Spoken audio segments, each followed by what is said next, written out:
दर्शकवृन्द नमस्कार। सगरमाथा टेलिभिजनबाट प्रसारण भइरहेको कार्यक्रम जनअदालतमा यहाँहरू सबैलाई हार्दिक स्वागत व्यक्त गर्दछु। म हिमाल बस्नेत। दर्शकवृन्द, यति बेला विश्वव्यापी रूपमा फैलिरहेको कोरोना भाइरसको असर विश्वका प्राय सबै देशहरूमा फैलिसकेको छ र विश्वभर अहिलेसम्म 34,000 लगभग मानिसहरूको ज्यान गइसकेको छ भने 7,25,000 मानिसहरू सङ्क्रमित भइसकेका छन्। यति बेला विश्वलाई नै कोरोना भाइरससँग जुझ्नको लागि निकै सकस परिरहेको देखिन्छ। विशेष गरी शक्तिशाली देश अमेरिकामा समेत यसको प्रभाव दिन प्रतिदिन अत्याधिक रूपमा बढिरहेको अवस्था छ। यसले गर्दा विश्वलाई नै निकै ठुलो चुनौती दिएको कोरोना भाइरसबाट नेपालमा पनि 5 जना व्यक्तिहरू सङ्क्रमित भइसकेका छन् र सरकारले विगत 7 दिनदेखि देशमा लकडाउन घोषणा गरेको छ र +8 दिन सहित अब केही समय लकडाउनमा बस्नुपर्ने अवस्था छ र सबैलाई सतर्क रहन सरकारले आह्वान गरेको छ। तर यसबाट आत्ति हाल्नुपर्ने अवस्था भने छैन। सबै नागरिकहरूले सरकारले दिएको निर्देशनलाई अत्यन्तै इमानदार भएर पालना गर्नका लागि सरकारले आदेश पनि दिइरहेको छ। यो सँगै अहिले चिकित्सकहरूको लागि यो कोरोना भाइरससँग लड्नको लागि नेपाल सरकारले कस्तो किसिमको एउटा तयारी गरिरहेको छ यो विषयमा कुराकानी गर्नको लागि र कोरोना भाइरसबाट बच्नको लागि के कस्तो तयारी गर्नुपर्छ यो विषयमा कुराकानी गर्नको लागि वरिष्ठ डाक्टर भूपेन्द्र बस्नेत आज हाम्रो कार्यक्रममा हुनुहुन्छ। आउनुहोस् उहाँलाई कार्यक्रममा स्वागत गर्दै आजको कार्यक्रम सुरुवात गरौँ। डाक्टर साहब, यहाँलाई कार्यक्रममा स्वागत छ। धन्यवाद। अब यही विश्वव्यापी रूपमा फैलिरहेको कोरोना भाइरसको विषयबाटै आज कुराकानी सुरु गरौँ। के छ तपाईँको दैनिकी चाहिँ कसरी चल्दैछ र यो 7 दिनको समय तपाईँले कसरी चाहिँ कुन ढङ्गले बिताइरहनु भएको छ के बताइदिनुहोस् न। अब हेर्नुहोस्, मेरो मात्र होइन सबै चिकित्सकको दैनिकी यस्तै होला। हजुर। आम नागरिकलाई घरमा बस्न भनिएको छ। हजुर। सबैजना लाग्छ मलाई घरमै बस्नु भएको छ, तर चिकित्सकहरू आफ्नो काममा नै छन्। म पनि हरेक दिन अस्पताल गइरहेको छु। अस्पतालमा जुन हिसाबको भिडभाड हुन्थ्यो, जति काममा व्यस्त हुइन्थ्यो त्यति अलिक कमै छ। हजुर। तर हरेक दिन हामी अस्पताल गएका छौँ। अब ओपिडीमा धेरै छैन, सङ्ख्या कम छ, ओपिडी त्यति छैन, तर भर्ना भएको बिरामीहरू हामीले हेरिरहेका छौँ। हजुर। इमर्जेन्सी बिरामीहरूलाई हामीले हेरिरहेका छौँ। तर अस्पताल जाने र आउने काम चाहिँ हाम्रो निरन्तर चलि नै रहेको छ। जस्तो नागरिकहरूले सरकारले दिएको निर्देशन इमानदार भएर पालना गरेको तपाईँहरू देख्नुहुन्छ? अब धेरै हदसम्म त इमानदार भएर नागरिकले पालना गरेकै छन् र मलाई लाग्छ अझै अब आउने दिनहरूमा पनि नागरिकले पालना गर्छन्। किनकि आज जुन विश्वमा महामारी भएको छ, विश्व आक्रान्त भएको छ, हामी त एउटा विकासोन्मुख देश मात्र हौँ, अत्यन्तै विकसित देश। फ्रान्स, इटली, स्पेनदेखि लिएर जर्मनी, युके, अमेरिकासम्म योबाट अछुत छैनन्। हामीभन्दा धेरै ठुलो लेभलको आक्रान्त अवस्थामा छन् र यसको उपचार भनेकै आज घरभित्र बस्नु हो। घरभित्र बस्नु हो, कसैलाई कन्ट्याक्टमा नलिनु हो, डिस्टेन्स मेन्टेन गर्नु हो।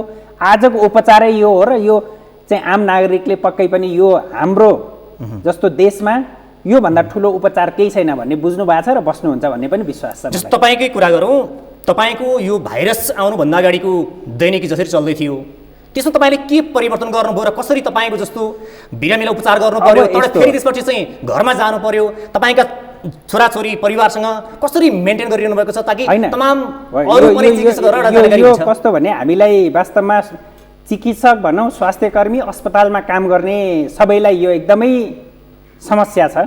हामीलाई अस्पताल जानु परेको छ, हामीलाई बिरामी हेर्नु परेको छ। कुन बिरामी चाहिँ कोरोनाको हो, कुन बिरामी कोरोनाको होइन, बाहिरबाट बुझिँदैन। पहिले बिरामीको कुरा सुन्नु पर्यो, कुरा सुन्नलाई छेउमा बस्नै पर्छ, बिरामीलाई जाँचेर हेर्नु पर्यो, जाँचेर हेर्न छुनै पर्छ, त्यसपछि बिरामीका रिपोर्टहरू कुर्नु पर्यो। रिपोर्टहरू आउँदासम्म त्यो हाम्रो कन्ट्याक्ट टाइम सँगै बस्ने समय चाहिँ बढिसकेको हुन्छ। त्यसले हामी चिकित्सक, स्वास्थ्यकर्मी, अस्पतालमा काम गर्ने जुनसुकै स्टाफ पनि हामी चाहिँ यसको हाई रिस्कमा छौँ र हामी जहिले पनि के हुन्छ भन्दा फर्केर अस्पतालबाट घर जाने बेला हामीलाई डर लागिरहेको हुन्छ। हरेक चिकित्सक पनि मान्छे हो, उहाँहरूको पनि परिवार छ, मेरो पनि परिवार छ, मेरो घरमा बच्चा बच्ची छन्, मेरो घरमा बुवा आमा छन्, कि हामीबाट उहाँहरूलाई सर्ने हो कि भनेर हामीलाई जहिले पनि एक किसिमको भय चाहिँ भइरहेको अवस्था छ। जस्तो अलिकति सरकारले तपाईँहरूलाई जो मेडिकल सामग्रीहरू तपाईँहरूलाई सुरक्षित हुनको लागि पर्याप्त सामग्रीहरू चाहिँ पुरा गरेको छ? अब कति अस्पतालहरूमा सामान त आछ, एकदमै नभएको त होइन, तर चिकित्सकहरूलाई जति पर्याप्त मात्रामा हो अहिलेसम्म चाहिँ आइसकेको अवस्था छैन। फेरि सरकारले हिजो मात्रै हुर्क्याएर केही सामग्रीहरू त ल्याइसकेको छ चाइनाबाट किनेर। अब चाहिँ आउँछ होला, किनभने त्यो अब चाइनाबाट नेपाल आयो, नेपालबाट बाँड्ने प्रक्रिया भइरहेको छ, कुनै अस्पतालमा पुगेको छ। सबै अस्पतालमा केही न केही अलिअलि छ, तर जति मात्रामा हुनुपर्ने हो, जुन मात्रामा हुनुपर्ने हो सुरक्षाका सामग्रीहरू त्यो चाहिँ पुग्न सकेको छैन। जस्तो अब चीनमा कोरोना भाइरस सुरु भएको त 3 महिना लगभग अगाडि नै हो। हजुर, सरकारसँग पर्याप्त समय थियो, यो समयमा चाहिँ सरकारले पुरै तयारी चाहिँ गरिन्छ होइन? अब मलाई यसो हेर्दा लाग्छ अब तयारी त आफ्नो लेभलमा गरिरहेको होला। के आवश्यकता थियो भन्ने कुरा त अब सरकारले विश्लेषण गर्नु पर्थ्यो नि। सरकारले गरेका कति तयारी हाम्रो लेभलसम्म थाहा नभएको पनि हुनसक्छ, तर यसै सरसर्ती हेर्दा के देखिन्छ भने चीनमा भएको केही दिनपछि नै, वुहानमा लकडाउन भएको केही दिनपछि नै एकजना नेपालीमा पनि यहाँ पोजिटिभ देखियो।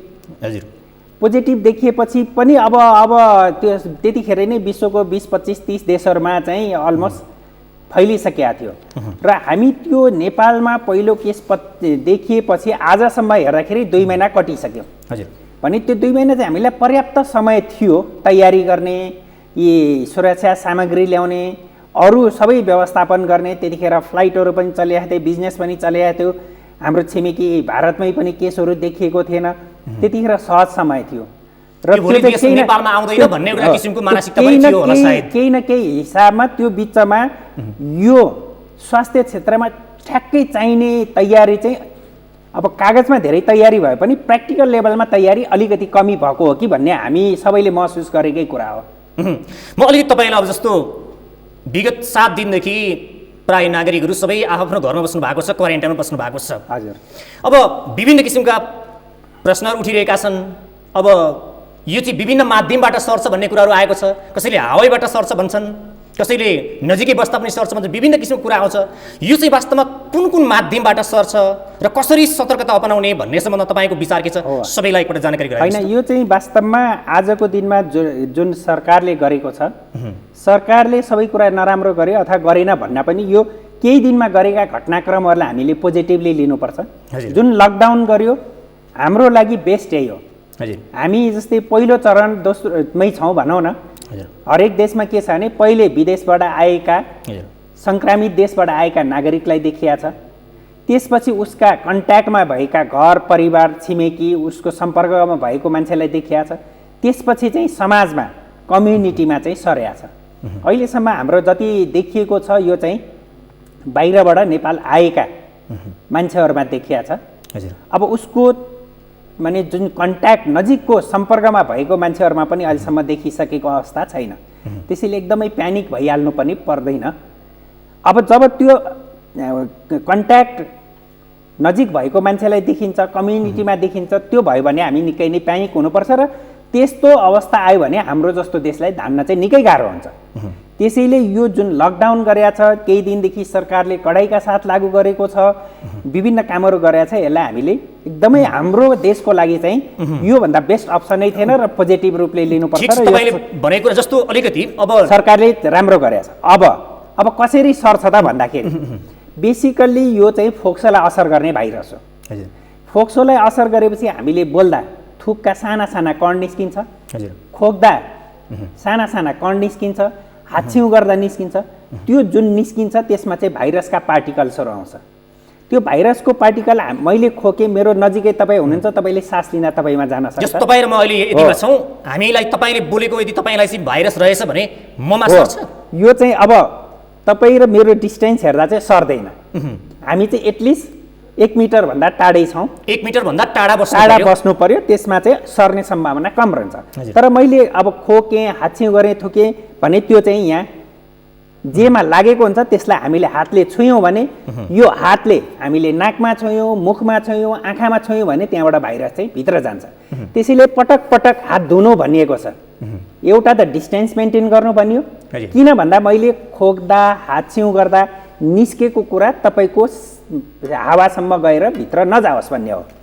त्यसैले हामीले खोक्दा हात छोपेर खोक्नु पर्यो, टिस्युले छोपेर खोक्नु पर्यो, त्यो टिस्युलाई हामीले सही ठाउँमा फाल्नु पर्यो, अथवा यसरी कुइनामा खोक्नु पर्यो ताकि त्यो तपाईँसँग नपुगोस् भनेर विचार गर्नु पर्यो खोक्दा, हाछिउँ गर्दा। र यदि त्यो कहीँ लागिहालेको रहेछ भने हामीले पटक पटक हात धुयौँ, त्यसलाई हामीले sanitiser, alcohol base sanitiser use गऱ्यौँ भने त्यो कुरा चाहिँ त्यो मेरो हातबाट यहाँ आउँदैन। जस्तै मैले यहाँ अहिले खोकेँ, मेरोमा रहेछ र यसमा लाग्यो भने तपाईँले यो मोबाइल छुनुभयो भने तपाईँको हातमा जान सक्छ। तपाईँको हातबाट चाहिँ तपाईँले केही गर्दा आँखा, नाक, मुख छुनुभयो भने त्यहाँ जान सक्छ। त्यो कुरालाई बचाउन सकियो भनेदेखि हामी चाहिँ सुरक्षित हुन्छौँ। एउटा कुरा नि डाक्टर साहब, जस्तो तपाईँले भन्नुभयो यो चाहिँ अब नाकबाट मुखबाट चाहिँ हामीले मास्क लाउने भयौँ, प्रायः सबै मानिसहरूले चस्मा त लगाएको देखिँदैन। आँखाबाट सर्छ भन्दा चाहिँ कि प्रायः सबै मान्छेले चस्मा लाउनुपर्छ भन्ने हो? होइन, अब जो नजिक हुन्छ जस्तै चिकित्सकहरू, स्वास्थ्य कर्मीहरूलाई त यस्तो चस्माले पनि धान्दैन, किनभने यहाँ त माथिबाट आउन सक्छ। त्यो पुरा स्विमिङ गर्दा लाउने यस्तो पुरा आँखा छोप्ने नै चस्मा हुन्छ। त्यो अहिलेको पिपिई किटमा त्यो चस्मा पनि छ। र अथवा हामीले जुन मोटरसाइकल चढ्दा हेलमेट लाउँछौँ त्यस्तो हेलमेट टाइपको पनि फेस कभर हुन्छ। एउटा चाहिँ चिकित्सकहरूलाई योभन्दा अगाडि त्यो किसिमको चाहिँ चस्मा थियो कि थिएन? होइन, त्यो सर्टेन कुरामा हुन्छ। त्यो किसिमको चस्मा सधैँ सबैले युज गर्दैन। गर्नुपर्छ भन्ने हुन्छ कि हुँदैन त्यसमा? होइन, सर्टेन कुरामा हुन्छ। जस्तै हामीले इन्डोस्कोपीहरू गर्छौँ, इन्डोस्कोपी गर्दाखेरि केही प्रोसिडर हुन्छ, आँखामा गयो भने ग्लुहरू हुन्छ, त्यो चाहिँ टालिन्छ। त्यो यति त्यो कडा हुन्छ कि टालिएपछि उकिँदैन। त्यस्तो ग्लुहरू गर्दाखेरि चाहिँ हामी आँखामा लाउँछौँ। जस्तै बटुलिनम टक्सिनहरू यस्तो हाइली टक्सिक, हाइली पनि त्यो इन्फेक्सियस कुराको लागि त्यस्तो चस्मा युज गर्ने। कतिपय डाक्टर साहबहरूले चाहिँ के पनि भन्नुभयो भने सबैले अनिवार्य मास्क लगाउनु पर्दैन भन्ने कुरा पनि गर्नुभयो कि मास्क चाहिँ सबैले लाउनुपर्छ भन्ने छैन? होइन, मास्क सबैले लाउन जरुरी छैन। हजुर, पहिलो कुरा सबै सोसाइटीमा मास्क लाउन जरुरी छैन। तर कसले मास्क लाउनु पर्यो भने कस्तो व्यक्ति नम्बर 1 बिरामीले लाउने हो। जो बिरामीले खोकिराखेको हुन्छ त्यो बिरामीले मास्क लाउनुपर्छ। किनभने मास्क लगाएर मास्कभित्र खोक्यो भने त्यो तपाईँसँग पनि आउन सक्दैन, त्यो भुइँमा पनि अरू कुरामा पनि टाँसिन पुग्दैन। त्यसले गर्दाखेरि तपाईँलाई डाइरेक्ट पनि सर्दैन, इन्डाइरेक्टली कहीँ लागेको रहेछ र तपाईँको हातले छुयो, तपाईँको के अरे मुखमा गयो, नाकमा गयो भने जुन सर्ने हुन्छ त्यसरी सर्दैन। त्यसैले पहिलो कुरा मैले चाहिँ मास्क लाउनु पर्यो पर्यन्त म भन्दैछु। पहिलो कुरा रुगा खोकी यस्तो लाउने बिरामीले लाउने हो। दोस्रो स्वास्थ्य कर्मी, अस्पतालका स्टाफले लाउने हो, किनभने त्यो बिरामीको नजिक हुन्छ। तेस्रो कुरा तपाईँले कुन बेला लाउनुपर्छ? तपाईँ स्वस्थ हुनुहुन्छ, तपाईँलाई कुनै रोग छैन, तर तपाईँ भिडभाडमा गइराख्नु भएको छ, भिडभाडमा त जसले पनि खोक्दिन सक्छ, हाछिउँ गरिदिन सक्छ, त्यो तपाईँकोसँग आउन सक्छ। तर यदि तपाईँ एक्लै घरमा बस्नु भएको छ, तपाईँले सोसियल डिस्टेन्स मेन्टेन गर्नु भएको छ, तपाईँ नजिक जानु भएको छैन अरू मान्छे भने त्यतिखेर मास्क लाउन तपाईँलाई स्वास्थ्य मान्छेलाई जरुरी छैन। जस्तो अब तर तपाईँ भिडभाडमा जानु भने तपाईँले पनि मास्क लाउनु पर्ने जरुरी हुन्छ। हजुर, जस्तो अलिकति यो चाहिँ प्राय अलिकति वृद्ध व्यक्तिहरूलाई, बच्चाहरूलाई चाहिँ प्राय धेरै जस्तोलाई सङ्क्रमण बढी हुने सम्भावना हुन्छ, हामी जस्तो यङलाई चाहिँ सम्भावना अलिक कम हुन्छ भन्ने कुरा नि आयो। यो चाहिँ जस्तो इम्युनिटी पावरको कुरा आएछ नि, इम्युनिटी पावर जसरी बढाउनको लागि के गर्नुपर्छ, कस्तो किसिमको खानेकुरा खानुपर्छ सठिकमा भन्नुहोस् यसलाई सर। अब यो इम्युनिटीले त डेफिनेटली काम गर्छ नै। रोगसँग लड्ने भनेको इम्युनिटी पावरै हो। हजुर, है। अब रोगसँग लड्नलाई हामीले यङ मान्छेहरूको रोगसँग लड्ने क्षमता बढी नै हुन्छ। जब वृद्ध हुँदै जान्छन्, बुढाबुढी उमेरमा रोगसँग लड्ने क्षमता घट्छ। त्यो रोगसँग लड्ने क्षमता घटेपछि त्यो बेलामा चाहिँ भाइरसले एट्याक गर्ने र सिरियस बनाउने, ज्यान जाने जोखिम चाहिँ बढ्छ। अब इम्युनिटी बढाउन केही खाएर आजको आज इम्युनिटी बढ्ने त होइन, तर पनि के भने हामीले हाम्रो जीवनशैलीसँग यो रिलेटेड छ। हामीले खाना खानु पर्यो, प्रशस्त आराम गर्नु पर्यो, प्रशस्त पानी पिउनु पर्यो, टाइममा सुत्नु पर्यो, रेस्ट हुनु पर्यो शरीरलाई, खानेकुरा चाहिँ अलि पौष्टिक खानेकुरा खानु पर्यो, धेरै न्युट्रिसियस खानेकुराहरू खाइयो, पौष्टिक तत्त्व खाइयो भने त्यसले हाम्रो इम्युनिटी चाहिँ बढाउँछ। रेगुलर व्यायाम गर्नु पर्यो। जस्तै चुरोट खान भएन, चुरोट खाने मान्छेहरूमा बढी देखियो भने छ, रक्सी खान भएन, यस्ता धुम्रपान, मद्यपान यस्तोबाट चाहिँ टाढा बस्नु पर्यो। यसको कीटाणुहरू मर्छ भन्ने हल्ला नै चल्यो नि एकपटक, त्यो चाहिँ के गलत हो?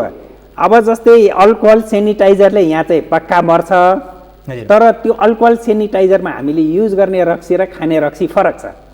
यो मिथाइल अल्कोहल हो, त्यो इथाइल अल्कोहल हो। तर त्यो खाएर मर्छ भनेर कतिजना त खाएर मरे, मान्छे नै मरे, त्यसैले त्यो गलत फेमी हो, त्यस्तो मेसेज जानु भएन। भनेपछि त्यो रक्सी खाएर चाहिँ जुन कीटाणु मर्छ भन्ने कुरा चाहिँ भ्रम मात्रै रहेछ हैन? त्यो सरासर धेरै गलत मान्छेहरूले हो। चाहिँ यदि खाँदै हुनुहुन्छ भने तपाईँले आफूलाई हानि गरिराख्नु भएको छ, तपाईँको इम्युनिटी घटिराखेको छ र तपाईँसँग रोगसँग लड्ने क्षमता घट्दैछ र तपाईँ चाहिँ सङ्क्रमणको उच्च जोखिमतिर जाँदै हुनुहुन्छ। अनि म जस्तो अब हामी कार्यक्रमको अन्तिममा पनि छौँ। अन्तिम प्रश्न, प्राय मान्छेहरूले मासु खायो भने चाहिँ यो रोग चाहिँ लाग्छ अरे, यसबाट अझ रोग कीटाणुहरू आउने सम्भावना बढी हुन्छ अरे भन्ने किसिमको भ्रम पनि रह्यो नि हो। कस्तो भने यो चाहिँ कहाँबाट आयो भनेर खोज्दै जाँदा चाहिँ त्यो अब रो फुडहरू बेचेको ठाउँबाट आएको भन्नेसम्म अहिले चाइनाले गरेको भएर यो चाहिँ जस्तै जनावरलाई नछुनु, घरको जङ्गली जनावरसँग कन्ट्याक्ट नहुनु, माछा मासुलाई एकदमै पखालेर राम्ररी पकाएर खानु भने चाहिँ पक्कै हो। तपाईँले राम्ररी पकाएर एकदम राम्ररी खानुभयो भने आउने सम्भावना चाहिँ कम छ। तर केही गरी अब काँचो छ यस्तो छ भने चाहिँ अलिकति सम्भावना रहन्छ। त्यसैले त्यो पकाएर खानु, मजाले पाक्नु चाहिँ जरुरी छ। जस्तो त्रसित रूपमा बसेका प्राय जनसमुदायहरूलाई कस्तो मानसिकता लिएर बस्दा कसरी चाहिँ आफूलाई शान्त हुन्छ, कसरी बस्न आग्रह गर्नुहुन्छ? अब यो समय चाहिँ धेरै मिडिया, सोसियल मिडियाहरूमा मान्छे व्यस्त छन्। सोसियल मिडियामा धेरै भ्रामक न्युजहरू पनि आइराखेका छन्।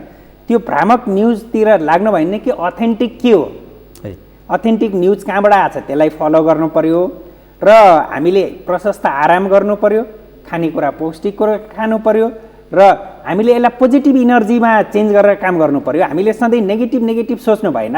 जस्तै 34 अहिलेको क्षणमा 7,35,000 इन्फेक्टेड भए, 7,35,000मा 34,000 मऱ्यो। तर 1,20,30,000 मान्छे सञ्च पनि त भइसक्यो नि, सञ्च भएको पनि त आउनु पर्यो। जस्तो पोजिटिभ सोच्नु पर्यो, सोच पनि किनभने एक्ज्याक्टली यो रोग लाग्यो भने 90% मान्छे त केही हुँदैन, 5 to 10% मान्छे हो सिरियस हुन्छ, आइसियुमा जान्छ, त्यो मान्छेहरू मर्न सक्छ। 90% को लागि त केही डर छैन। कार्यक्रममा आइदिनु भयो, यहाँलाई म विशेष धन्यवाद दिन चाहन्छु। धन्यवाद। यहाँलाई पनि मेरो कुरा राख्न दिनुभयो, यो अलिकति आम नागरिकलाई सूचित हुने मौका दिनुभयो, यसको लागि तपाईँलाई पनि म धेरै धन्यवाद दिन चाहन्छु। दर्शकबिन, आज हाम्रो कार्यक्रममा हुनुहुन्थ्यो वरिष्ठ चिकित्सक डाक्टर भूपेन्द्र बस्नेत। विशेष गरी विश्वव्यापी रूपमा फैलिरहेको कोरोना भाइरसबाट बच्नको लागि के कस्ता उपायहरू अपनाउने भन्ने विषयमा उहाँले महत्त्वपूर्ण विचार व्यक्त गर्नुभएको छ। तपाईँहरू सबैले पनि यसलाई अत्यन्तै सतर्कताका साथ यो भाइरसबाट बच्ने उपाय अपनाउनुहोस् र घरमै बस्नुहोस् भन्न चाहन्छु। र यति जेसम्म कार्यक्रम हेर्नुभयो, तपाईँहरू सबैलाई धन्यवाद। सगरमाथा टेलिभिजन हेर्दै गर्नुहोला। नमस्ते।